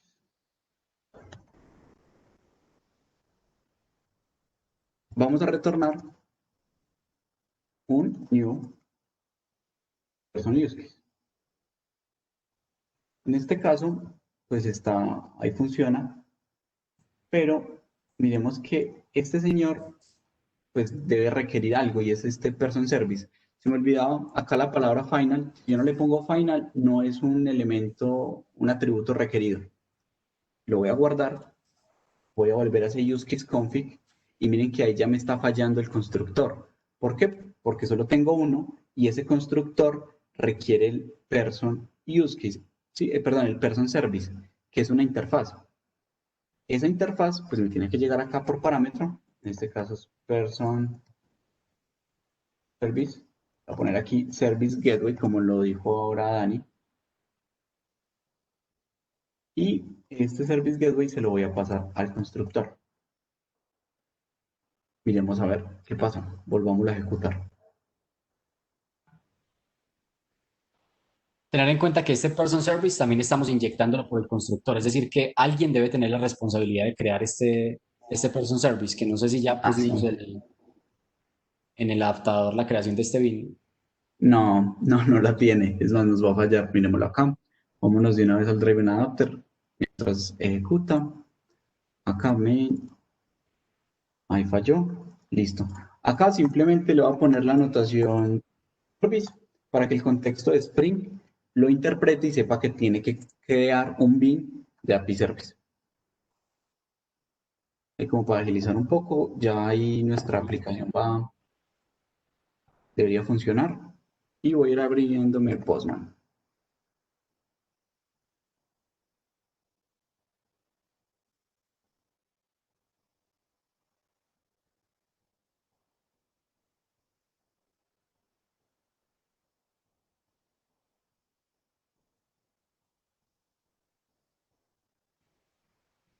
Ya con esta prueba vamos a ir cerrando para ya dar como algo de espacio a preguntas, que veo que hay una pues, muy interesante en el chat. Súper. Ya pronto vamos a terminar este demo y pasamos a las preguntas. O sea que si tienen más preguntas, hay dos opciones. Una es pedir que en un momento les habiliten el micrófono y pueden hablar sin problema, o otra es que escriban la pregunta en el chat y también la estaremos respondiendo. Listo, súper. Dani, ahí ya nuestra aplicación levantó. Por defecto, pues Spring Boot nos entrega la aplicación por el puerto 8080. Nosotros le pusimos que el path sea por defecto API y le pusimos la palabra person. Y debemos pasar un ID, en este caso 123. Y ahí nos respondió el ID y pues el balance está en float, entonces nos devolvió así y un status 200. Eso, yo ahí quiero resaltar algo, Santi, y es que miren que aquí estamos estamos ejecutando el flujo completo, es decir, estamos yendo por el punto de entrada REST, estamos yendo a la lógica de negocio. La lógica de negocio no depende directamente de contra quién se está consultando un servicio externo y el adaptador se está inyectando y está haciendo uso del concepto de inversión de dependencias del que les estábamos hablando para decir qué significa obtener persona. Obtener persona puede ser, como en este caso, una respuesta estática o si vamos ante el adaptador de API Service. Claro que sí. Aquí podríamos estar hablando de que getPerson lo que significa es hacer una petición con un web client a un servicio adicional o a una base de datos o a lo que sea. Y miren que únicamente el cambio corresponde al adaptador y que claramente la firma se siga garantizando, pero el adaptador es el que tiene esa responsabilidad de cambiar y no y no la lógica de negocio, ¿cierto? Entonces, ustedes crearían tantos adaptadores como lleguen a necesitar y esos adaptadores pues tienen sus propias implementaciones concretas y si cumplen con la misma interfaz, lo van a poder usar para esa misma lógica de negocio que está en esa capa central que no depende de nadie. Sí, Dani, también es como para terminar. Entonces, por ejemplo, acá tenemos una implementación en una tecnología A y se deprecó, cambió, necesitamos una implementación diferente. Lo que tenemos que hacer A nivel de Driven Adapter sería añadir uno nuevo, no tenemos que modificarlo. Y acá en el build.gradle, que les decía que para mí es súper clave, hacemos ese ensamble como lo mencionaba ahora Dani de los Legos. Pues yo simplemente, ¿qué tengo que hacer? Comentar esta línea de Implementation Project Bancolombia Service y poner la nueva implementación, la que realmente va a suplir este acá, y el resto de mi aplicación no tiene por qué verse afectado. Eso es lo que ganamos implementando Eso el es muy proyecto. importante lo que está comentando Santi, quiero hacerle como énfasis ya, como decíamos, para ir cerrando, y es que miren que cambiar, o sea, que es real el concepto que hablábamos ahora de si yo quiero cambiar una implementación concreta, es descomentar o comentar una línea en un build.gradle, mi lógica de negocio queda intacta, no cambia absolutamente nada, y las firmas pues se siguen como garantizando, ¿cierto? Entonces, eso es como lo interesante acá. Con el tema que hablábamos ahora de desplegar varias unidades, yo bajo esta misma base de código podría hacer dos configuraciones distintas y cada una de ellas desplegarla por aparte, pero es la misma base de código. Entonces, eso es como el concepto interesante acá. Yo creo que ahí podemos ir cerrando, Santi, ¿o tiene algo Sí, que agregar total. para ir a las preguntas? No, total, yo creo que podemos cerrar para ya revisar las preguntas. Listo. Entonces, creo que Gilmer nos va a ayudar un poco leyendo las preguntas y ya las vamos respondiendo. Sí, por acá, ¿me escuchan? Sí, perfecto. ¿Sí? Dos preguntas, voy a hacer en una sola. Ok. Preguntan si se puede llevar el proyecto a .NET y a Node. A Node. Excelente, sí, esa pregunta es muy buena porque hay varias cosas. Lo primero es que es un proyecto open. El foco de hoy, digamos, de nosotros no es .NET porque de pronto no está como tan alineado a lo que estamos haciendo de proyectos nuevos, pero es totalmente válido para que una empresa que tenga como Stack.NET o ustedes como desarrolladores .NET se involucren e incluyan la versión .NET de este plugin. Hasta ahora está la versión Java, pero la versión .NET queda totalmente abierta para que cualquiera de ustedes se anime a construirla y de hecho en el banco creo que habría varias personas interesadas en contribuir también. En cuanto al tema de Node, ese sí lo estamos trabajando. No está todavía como al nivel de publicarlo y a nivel de uso que le estamos dando a este plugin al interior del banco, pero estamos generando una versión y trabajando en una versión de arquitectura limpia para Node.js. Tenemos otra pregunta más, vamos con una corta y dejamos las grandes para el final. ¿Solo funciona en Gradle, no con Maven? Listo. A Digamos, mí me gustaría como que las respuestas también empezaran a intervenir, no sé, el que quiera, Andrés, Dani, Juan, ¿quién se anima? Sí, buenas noches. Actualmente el plugin está disponible únicamente para Gradle. Creo que hay la invitación la misma que hace Daniel, ¿cierto? Y es un proyecto open source y sería interesante que alguien contribuyera para también hacer el plugin para Maven, ¿cierto? De acuerdo. sí, Porque total. Sí, abierto. eso es lo que el banco está haciendo, entregando proyectos o tecnologías propias para el bien de la comunidad y otras empresas. Miren que la Así es. licencia es MIT, ¿cierto? Es de las más permisivas que hemos encontrado. Casi que el código es abierto, el que lo quiera usar, hacer un fork y crear su propio proyecto, contribuir a este, crearlo en otra tecnología, totalmente abierto. Siguiente pregunta. ¿Cómo han abordado la implementación de arquitecturas limpias en proyectos legacy? ¿Quién se anima a responder? Andrés, Dani. Buenas noches, muchachos. Básicamente en proyectos legacy, la idea es hacer digamos, como un paso a paso, ¿cierto? No, la idea no es llegar y reconstruir pues todo de una forma como muy abrupta, sino más que todo los módulos nuevos, los proyectos legacy, aunque digamos pueden tener una cantidad de código bastante grande por toda la acumulación en su desarrollo, la idea no es seguir engordando esas bases de código, sino que sean proyectos que estén orientados a la modularidad, ¿cierto? Entonces, normalmente, más que engordar una base de código, se prefiere de pronto crear un módulo nuevo, ¿cierto? Que va a suplir esas funcionalidades nuevas y se va migrando poco a poco. Eso nos permite incluir los nuevos stacks de una forma mucho más fácil y natural. Daniel Bustamante, ¿cierto? Sí. Como tenemos público de todas las edades, si nos puede dar una definición muy corta de qué es un proyecto legacy para de pronto ampliar la respuesta. Listo, un proyecto legacy, de pronto para los que no estamos familiarizados con el término, es un término usado para proyectos literalmente que son como heredados, ¿cierto? Legacy traduce pues legado, ¿cierto? Que traduce a un software heredado, ¿cierto? Heredado de, eh, puede hacer relación a que no lo construimos literalmente nosotros en tiempos recientes, sino que lo heredamos, ¿cierto? Como un legado de la organización en la cual trabajamos. Entonces, a eso se refieren los proyectos legacy. Siguiente pregunta. Tú, ¿Se puede antes de que aplicar hagas la otra este? pregunta, Hilmer, antes de que hagas la otra pregunta, qué pena, me gustaría dar las gracias porque yo veo que hay algunas personas que están abandonando la reunión. Darle las gracias a todas las personas que han asistido. Me imagino que van a haber muchos más eventos como este. La idea es que podamos estar en las preguntas, pero si alguien ya abandona el chat, muchas gracias por el espacio. Decía que si esta tecnología o se puede aplicar a todo framework como Play o Play Framework. Sí, como Play Framework. Creo porque lo únicamente, ¿cierto? Listo, vale, correcto. Resulta de que Clean Architecture busca no solamente ser agnóstico a la tecnología, incluyendo los frameworks. Debería poderse utilizar cualquier framework en Clean Architecture. ¿Cuál sería la invitación? El proyecto busca tener algunos, digamos así, artefactos que sí están conectados directamente con la tecnología.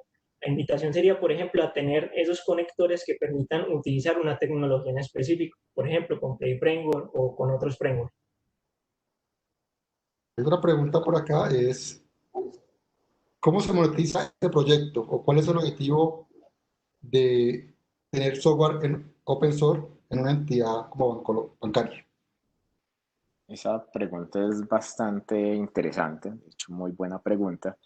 Y digamos que la realidad es que no se monetiza, no está pensado para ser un producto que se monetice a nivel bancario, ¿cierto? No se busca en algún momento vender servicios asociados a esta, sino literalmente contribuir de vuelta a la comunidad, digamos algo en lo que se puede beneficiar no solamente el banco, sino la comunidad y por ahí derecho el banco, es que los proyectos lleguen a tener una vida propia, beneficiando tanto al banco como usuario de esos proyectos y recibir contribuciones externas, como a su vez se benefician esos externos que reciben esos proyectos. Entonces no está pensado desde el punto de vista monetario, ¿cierto? En ese sentido de, digamos, una rentabilidad monetaria directa, sino más un beneficio indirecto, pero orientado a la comunidad. No sé si alguno de los compañeros tiene algo más que agregar. Hay una pregunta, pero creo que la podemos responder por el chat y es sobre la documentación del proyecto. Entonces, alguno de ustedes de pronto por el chat Una nos cosa comparte en la cuanto a URL del eso, chat para que creo que es más directo. sí, aunque en cuanto a eso, creo que es interesante comentar algo que nombramos al inicio y es, tenemos un blog técnico, que no sé si Santi lo puede abrir ahí rápidamente, y tenemos varios artículos relacionados a este tema. Uno es Domain Driven Design, que era un poco el contexto del que hablamos al inicio, y otro que habla específicamente del detalle de arquitectura limpia y de cómo se usa el plugin casi que paso a paso y las diferentes funcionalidades que tenía, al menos hasta el momento de publicación del artículo. Entonces, ahí se van a encontrar ese que dice ahí, Clean Architecture aislando los detalles. Ese es un artículo que tiene como el detalle de lo que hemos hablado en esta charla y lo pueden revisar como a nivel de documentación. Y ya a nivel de documentación propia del plugin, en GitHub está como el Markdown con todos los pasos. Pero compartamos uno de ustedes que tiene el enlace por el chat para que las personas que lo pregunten. Ya, Claro que sí. ahí los acabo de enviar. Ok. Hay una pregunta, creo que ya puede ser la última, tenemos más, pero no sé si el tiempo se nos acaba. Si aplico todas estas reglas en un solo proyecto y no en varios, ¿estaría mal? Listo. Ahí yo creo que viene un concepto muy importante y es la separación débil de la separación fuerte, ¿cierto? Que Santi hablaba como al inicio. Yo puedo tener esos conceptos en un proyecto, pero mi separación no va a ser fuerte, ¿cierto? Mi separación no va a ser, no va a tener el nivel de fuerza, la separación, si yo tengo varios proyectos Gradle, así tengo uno solo, ¿cierto? Entonces, tenerlo en varios es para crear esa independencia fuerte en cada uno de ellos. Entonces, va a funcionar, pero la recomendación sería poder buscar esa separación fuerte. Leo acá otra pregunta. ¿Existe algún comando que facilite la implementación de una capa anticorrupción? Interesante el concepto. Las capas anticorrupciones vienen de, no sé si alguien le quiere responder. Bueno, las capas anticorrupción son un concepto muy del ejercicio de Domain Driven Design y básicamente permiten esa traducción, ¿cierto? Esa traducción desde un lenguaje a otro. Entonces el lenguaje puede ser la mensajería de entrada versus una de salida. Y lo que busca es, si yo tengo un servicio o algo que consulto y tengo un core o un dominio que quiero que haga uso de ese servicio, la capa anticorrupción me permite generar como una abstracción, ¿cierto? Para que yo no tenga una dependencia directa. Pero digamos que las capas anticorrupción no necesariamente se refieren a conceptos asociados al código, ¿cierto? Pueden ser una capa intermedia de un servicio que yo utilice como intermediario para llegar a un punto. Entonces, podría hacerlo, podría convertirse como un adaptador que esté desplegado aparte, pero digamos que las capas anticorrupción también pueden hacer referencia a componentes que están externos a las aplicaciones. Y la integración de pruebas automáticas, si hay integración con pruebas en el plugin. Esta persona que responda ahí, Juan, Carlos. Vale. Actualmente el plugin cuenta con la generación de, digamos, solo de las tareas asociadas a la cobertura, es decir, únicamente a pruebas unitarias. Acá como tal también hay una tarea que nos genera una plantilla de un pipeline de Azure DevOps y la idea es ir generando, digamos, todas estas necesidades que ustedes nos coloquen issues en el proyecto y ya nosotros internamente pues tenemos un comité del cual también sería muy chévere que personas externas empiecen a participar y ahí ir definiendo qué cosas se van a ir agregando al plugin. Entonces es muy válido teniendo como toda esa retroalimentación y enmarcarla, digamos, allá en el repositorio de GitHub. Daniel, Yo veo, Daniel Peláez, sí, no, Peláez, que le va a hacer una pregunta, va a hacer la pregunta, pero en directo. Pero bueno, listo. yo tengo como 50 preguntas, pero entonces voy a hacer solo una. A ver, tengo una que sí me interesa un montón. ¿Hace cuánto, cuál es el proyecto más viejo que tienen ustedes en Bancolombia que fue creado usando este plugin? El proyecto más viejo. No sé si algunos de los muchachos se acuerdan, porque yo diría que hoy pueden haber unos, no sé, más de 20 proyectos que están usando este plugin. Pero el más Eso le viejo, preguntaría de pronto, Steven, es, de pronto no el nombre del proyecto porque quizás sea un tema confidencial, Sí, pero sí, más ¿hace el cuánto, tiempo. ya de tiempo, cuánto, la primera vez que usaron el plugin? Bueno, listo. Una cosa de referencia es que el plugin existe hace más o menos un año, ¿cierto? Y antes de eso estábamos generando toda la base para poder crear el plugin, ¿cierto? Es decir, que los proyectos con arquitectura limpia, yo diría que se están usando hace, no sé, año y medio. ¿Qué dicen los muchachos? Y yo pensaría que más o menos o incluso un poco más. Listo, excelente. Ahora, la pregunta va es a ¿qué tanto evoluciona esa primera estructura de proyectos apenas generas el proyecto con la arquitectura actual de ellos? O sea, ¿cuál es la diferencia?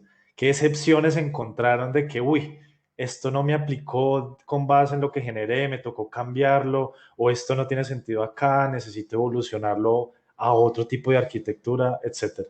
No sé si conozcan eso. Sí, por ejemplo, cuando la aplicación no cuenta con mucha lógica de negocio, uno empieza a darse cuenta que de pronto hay partes de la aplicación que empiezan a quedar como muy anémicas, ¿cierto?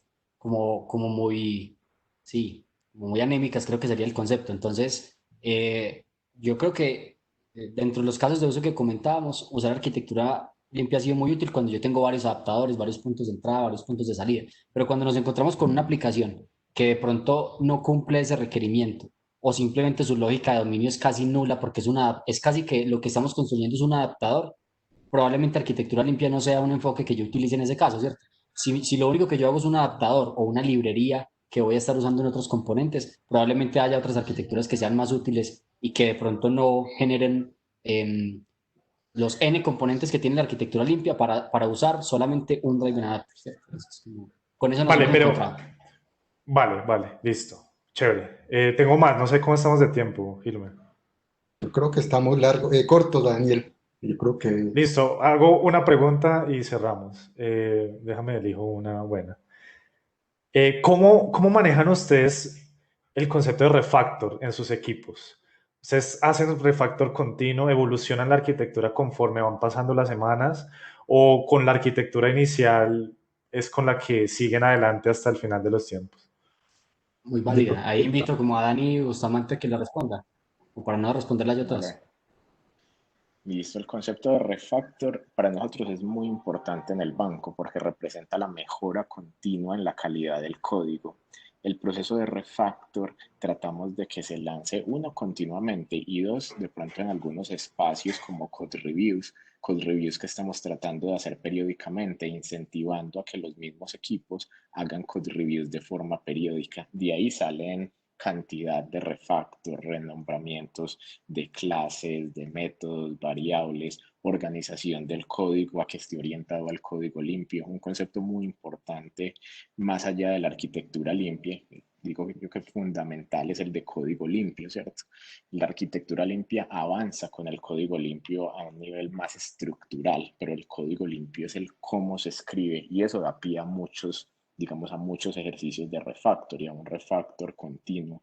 Algo muy interesante de la arquitectura limpia es que de hecho facilita o incluso disminuye, pues como ya lo vieron, disminuye el acoplamiento fuerte, entonces permite hacer cambios a nivel estructural, a nivel de tecnologías, sin impactar el dominio, que es lo que realmente pretende la arquitectura limpia, proteger el dominio de cambios mucho más volátiles que se den a nivel tecnológico. Entonces se pueden llegar incluso a refactos tales como, cambié la base de datos, antes manejaba, no sé, Mongo, ahora estoy manejando Dynamo o viceversa, sin impactar el código, sino solo a nivel de cómo estructuro las dependencias.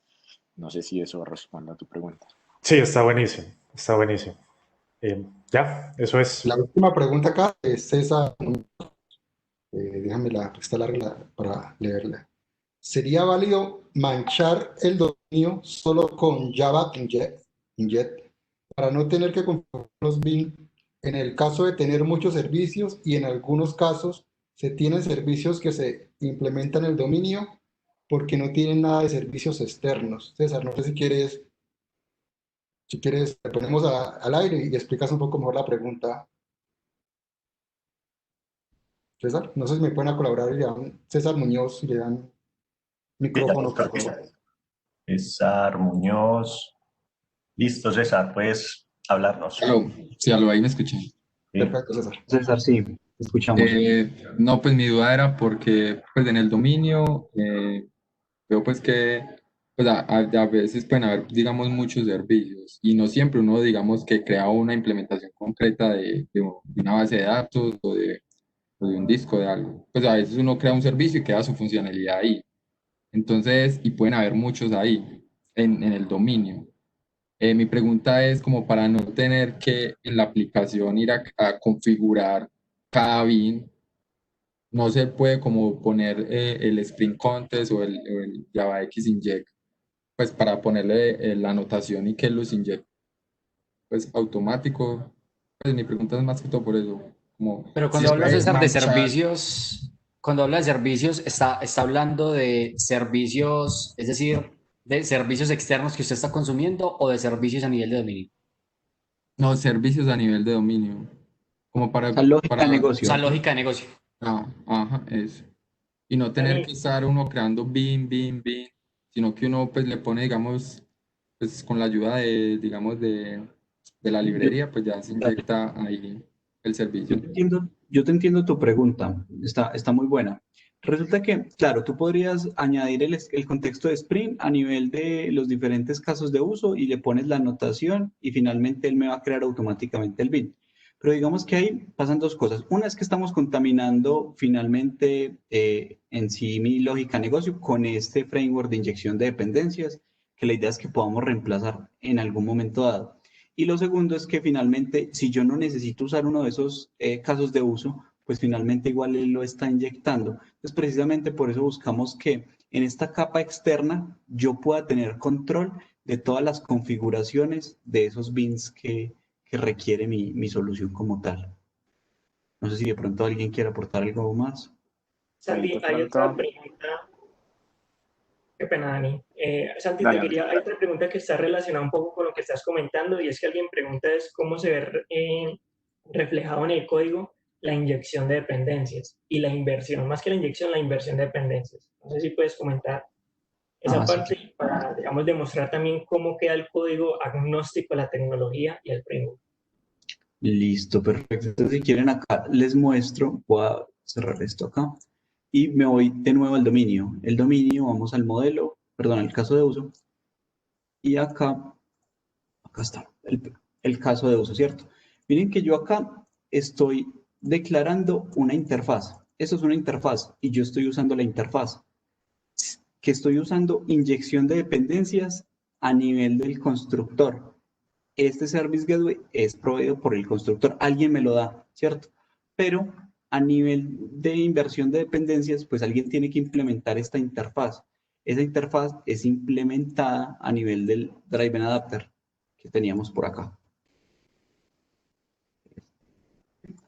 Finalmente, este está implementando la interfaz de Person Service y se está creando un bin de tipo API Service que finalmente es el que estamos dando por acá, en este config que nos preguntaba el compañero, perdón, acá no, en application.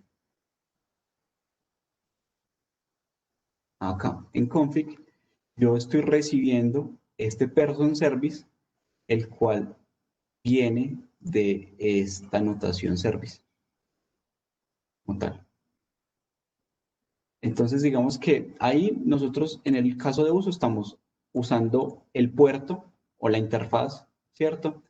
Y ya el framework de inyección de dependencias, que sería Spring, pues nos va a dar esta implementación concreta. Nosotros nunca la conocemos, pero en sí cuando construimos el artefacto, pues él me la está entregando acá. Y para complementar también un poco esa, pues, la respuesta a esa pregunta que es muy interesante, es también para aclarar que, por ejemplo, solamente lo que se declara como beans, pues normalmente se pueden otras cosas, pero ya sería por otras decisiones, ¿cierto? Por mayor control, son normalmente los use case. Los use case, acordémonos que representan en su sentido, entre comillas, tradicional del término, no sé si los que recuerdan UML, la definición de use case es la definición de una interacción del sistema con un actor externo, ¿cierto? Ya sea que el actor es un sistema o es una persona, ¿cierto? Resulta que si el sistema como tal tiene una cantidad exagerada de use case, o tiene una cantidad muy grande de use case, ahí deberíamos de pronto replantearnos si no estamos construyendo un monolito, ¿cierto? Porque el enfoque que deberíamos adoptar es un enfoque de una separación por dominios, ¿cierto? Guiada por un ejercicio adecuado de Domain Driven Design que nos lleve no a tener monolitos donde tenemos una cantidad exagerada de use case, sino tener un conjunto de use case correlacionados que normalmente no serían de pronto una cantidad muy exagerada. Lo otro es que los use cases de por sí ya tienen una inyección de dependencias por constructor. Entonces, de hecho, no requerirían incluso a futuro tener una arroba inject, porque la arroba inject lo que serviría es para poder inyectar en las dependencias directamente al campo de la clase a través de reflection. Pero eso es una práctica que sí ha ido de pronto desincentivando en el tiempo. El mismo Spring, pues el mismo equipo de Spring Framework incentiva y recomienda que se hagan inyecciones por constructor y no a través del uso de anotaciones como inject o autowire, que serían las que funcionarían en Spring. Las dos últimas preguntas que tengo acá es, ¿se puede migrar a un proyecto existente o solo aplica para proyectos nuevos?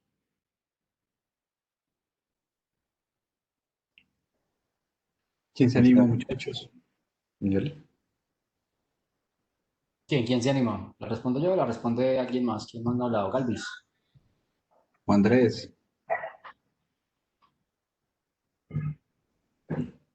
Muchachos, digamos que es posible aplicarlo a un proyecto existente. Como lo comentó Daniel Bustamante en su momento, es un proceso de que es ser iterativo.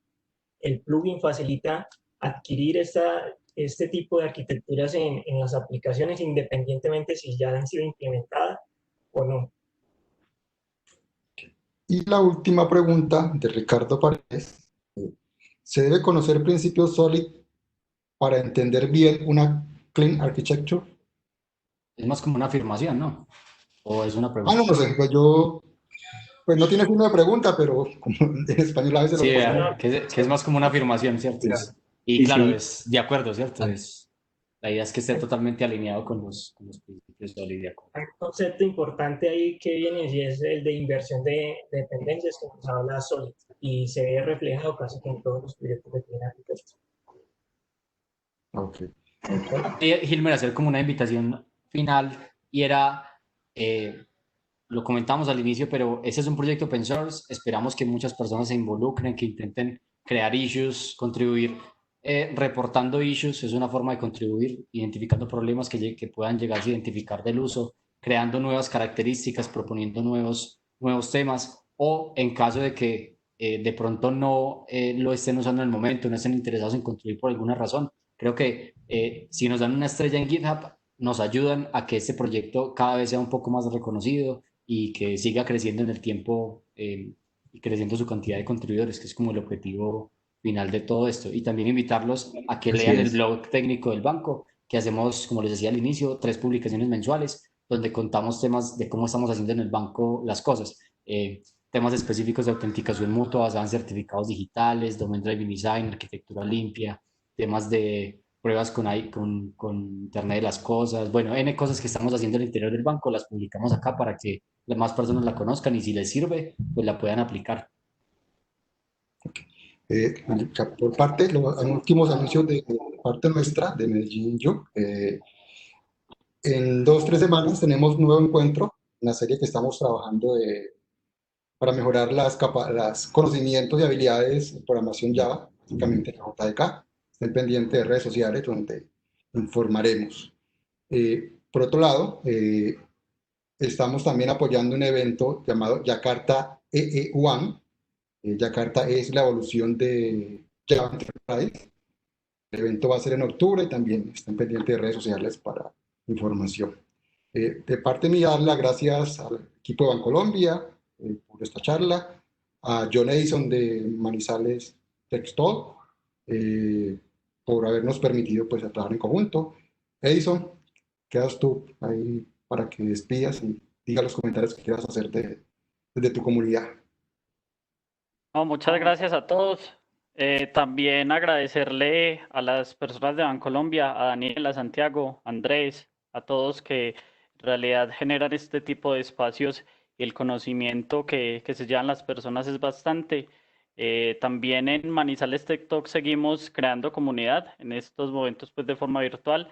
El próximo sábado tendremos un meetup de IoT, entonces los esperamos por allá. Esperamos que califiquen el evento en meetup también para poder tener sus comentarios. Un gusto estar acá y seguiremos en contacto. Entonces, muchas gracias entonces, creo que Gracias, Don. Muchas gracias, gracias a muchachos, por todos. toda la Gracias. logística. Hasta luego. Hasta luego, gracias. Chao. Gracias a todos por asistir, que estén bien. Hasta luego. Hasta luego.